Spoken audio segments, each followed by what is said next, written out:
زرعی اراضی کا ٹھیکہ بھی آتا تھا۔ یوں اماں ابا نے ان کی دلہن حتیٰ کہ ان کے 2 بچوں کا بھی بوجھ خوشی خوشی اٹھایا۔ مگر وہ خوشی تو اس وقت اڑن چھو ہوئی جب بھیا نوکری لگتے ہی بیوی بچے سمیٹ کر ہمیشہ ہمیشہ کے لیے سسرال کو پیارے ہو گئے۔ ان کی طوطا چشمی اور خود غرضی کا سارا خمیازہ راجہ غریب کو بھگتنا پڑا۔ اماں نے علل اعلان کہہ دیا، خبردار گھر میں کوئی بھی راجہ کی شادی کا نام نہیں لے گا جب تک کہ 4 لڑکیاں ٹھکانے نہ لگ جائیں گی، اور یہ خود اپنے پاؤں پر کھڑا ہو کر اپنی شادی کے تمام تر اخراجات خود اٹھانے جوگا نہ ہو جائے گا۔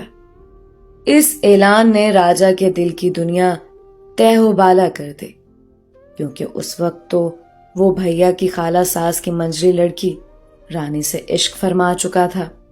اس لیے تو ان کے سسرال آنے بہانے اتنے چکر لگتے تھے۔ اس کی اماں سب کو جانتے ہوئے بھی انجان بنی رہیں۔ پھر اس کے بعد اماں ابا نے سکون سے 4 کو نمٹایا۔ اس کی بھی ایک چھوٹی موٹی سی نوکری لگ گئی۔ اس نے بہنوں کے ذریعے دباؤ ڈلوا کر کسی نہ کسی طرح رانی سے منگنی تو کروائی، مگر اماں شادی سے ہنوز انکاری تھیں۔ چپ چاپ پیسے جمع کر، ہم سے کوئی امید نہ رکھنا، ہم تو خود 4 لڑکیوں کو بیاہ کر خالی ہوئے بیٹھے ہیں۔ لڑکی والوں کی طرف سے دبا دبا سے شادی کا مطالبہ بھی کیا گیا تو اماں نے بغیر لحاظ و مروت کے جتا دیا، ہمارے لڑکے کی ابھی اتنی حیثیت نہیں ہے، انتظار ہو سکتا ہے تو کرو، ورنہ اپنی لڑکی کے لیے کوئی اور بر تلاش کر لو۔